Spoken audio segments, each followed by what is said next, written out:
Hi there guys, I hope you are having a good day. Now, opinions are flying in left, right and centre on Anthony Joshua versus Tyson Fury. Who would win? Who would win this epic showdown for Undisputed? Well, hopefully we won't have to wait too long to find out the answer to that.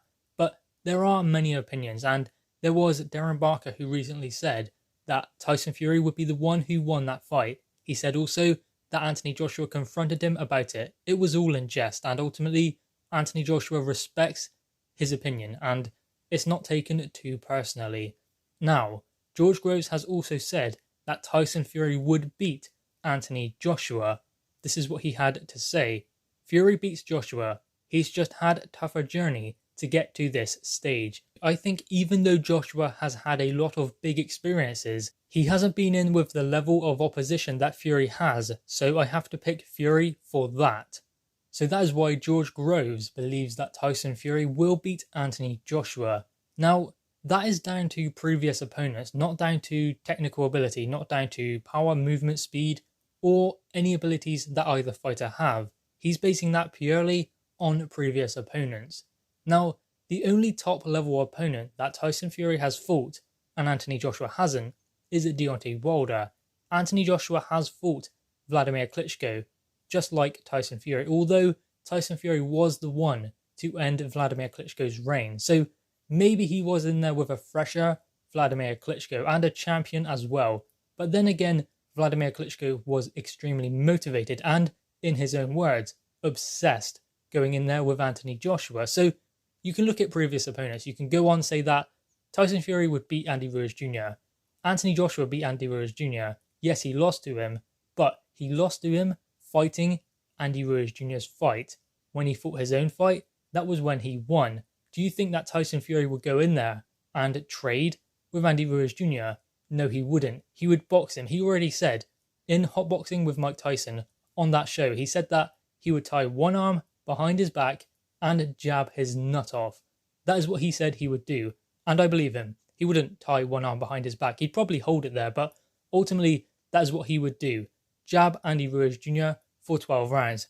That is almost what Anthony Joshua done, although he was getting some good right hands in as well. That rematch between Anthony Joshua and Andy Ruiz Jr. was a lot more entertaining than just a jab and grab. It was quite an entertaining fight and quite enjoyable to watch. There were moments where you thought maybe Andy Ruiz Jr. is getting closer, maybe Anthony Joshua wants to plant his feet and trade with him. So there was moments in there where it was entertaining, but that is basing this argument purely on previous opponents, and I don't believe you can do that, not in a fight of this magnitude. You have to look at different things, like, okay, Anthony Joshua is going to have trouble with the movement of Fury, also his elusiveness and the jab, because Tyson Fury doesn't just throw a straight jab, he mixes it up. Sometimes it comes straight, sometimes it comes from the hip, sometimes it comes around and he spins it into a hook.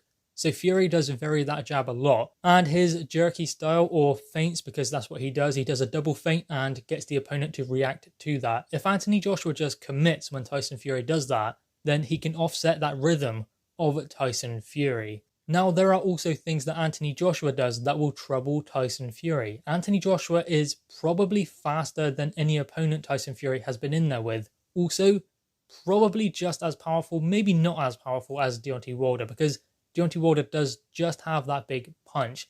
Anthony Joshua has many other things. So, I mean, the power will be there. Anthony Joshua does possess the power to stop Tyson Fury. I also believe, though, that Tyson Fury does possess enough power to trouble Anthony Joshua. That is the argument here. That is why it is a 50-50 fight, because you can't say I'm 100% sure Anthony Joshua is going to beat Tyson Fury. Neither can you say that Tyson Fury will 100% beat Anthony Joshua. Maybe there are those out there who believe in their fighter, who they back.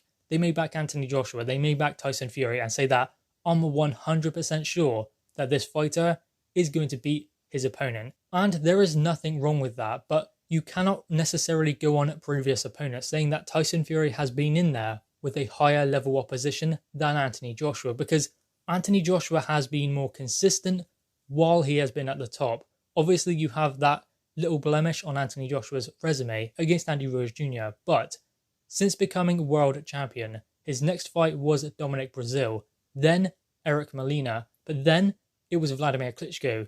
Then it was Carlos Takam, Joseph Parker, Alexander Povetkin, Andy Ruiz Jr. twice. Now Kubrat Pulev next. So Tyson Fury hasn't necessarily fought those kind of B-level opponents back-to-back. Obviously, he fought Deontay Wilder, then went in there with Tom Schwartz, then Otto Wallen, then Deontay Wilder again, and it will be Deontay Wilder next. Now, what you can see from Anthony Joshua is he has consistently mixed it at that top level, B or A level fighters, whereas Tyson Fury went from Deontay Wilder down to like a C level opponent in Tom Schwartz.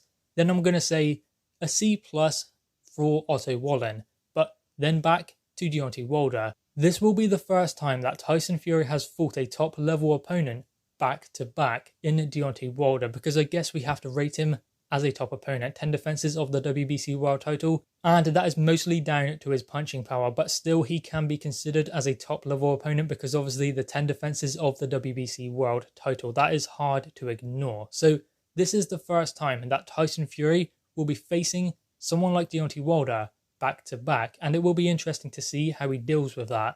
Anthony Joshua has continuously done that. Maybe it's not the same kind of level, but Tyson Fury has probably 3 good names on his record. I'd say Derek Chisora, Vladimir Klitschko, and Deontay Wilder. Steve Cunningham is always talked about by John Fury, and they talk about him, but he was a cruiserweight coming up, and he wasn't necessarily a big force at heavyweight. His achievements came in the cruiserweight division, not heavyweight. So I wouldn't say that we can class Steve Cunningham as a B-level heavyweight, because he's never really made big achievements in the heavyweight division. As I said, his achievements came in the cruiserweight division. So we could do this all day, go back and forth on resumes, but the best way to break this fight down is go into their natural abilities and what they do well. What can Anthony Joshua do that will trouble Tyson Fury? He needs to start fast. He needs to make sure that when Tyson Fury is trying to feint, that he commits. He needs to make sure that he is getting his short shots off on the inside. Make sure that he works when they are up close, because what Tyson Fury will try to do is use his size advantage against Anthony Joshua. What Joshua must do is not allow that to happen, whereas Tyson Fury needs to make sure that he is not predictable. Tyson Fury is a very unorthodox fighter, but everyone has a rhythm. If Anthony Joshua finds that out, then it's going to be big trouble for Tyson Fury.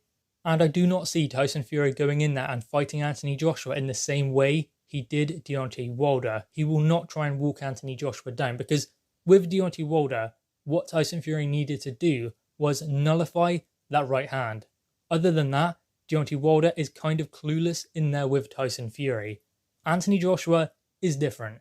He has more than just a big right hand. He has a good uppercut, a good left hook, power in both hands, good jab, good movement as well. Doesn't just move in one direction like Deontay Wilder does.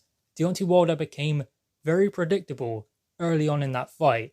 Anthony Joshua will not be the same as Deontay Wilder. And that is why resumes do matter. Resumes do mean a lot when you consider what a fighter has achieved. But when you say that this guy has beaten that guy, so that means they will beat Tyson Fury or they will beat Anthony Joshua, you cannot say that. Not in a fight of this magnitude. Because think if Anthony Joshua got in there, even in the early stages of his career, against John McDermott, would have knocked him out, whereas Tyson Fury had difficulties with him.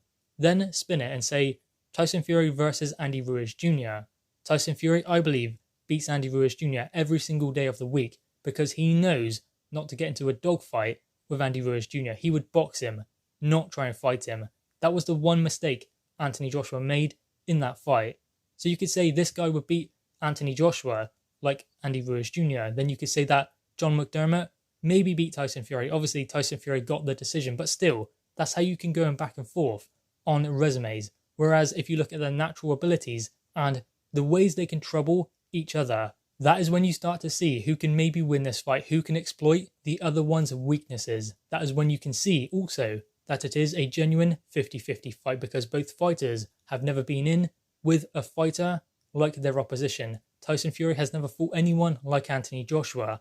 Anthony Joshua has never fought anyone like Tyson Fury. Genuine 50-50 fight. Guys, anyway, what are your thoughts on this? Make sure you leave your thoughts in the comments below, leave a thumbs up and subscribe if you are new.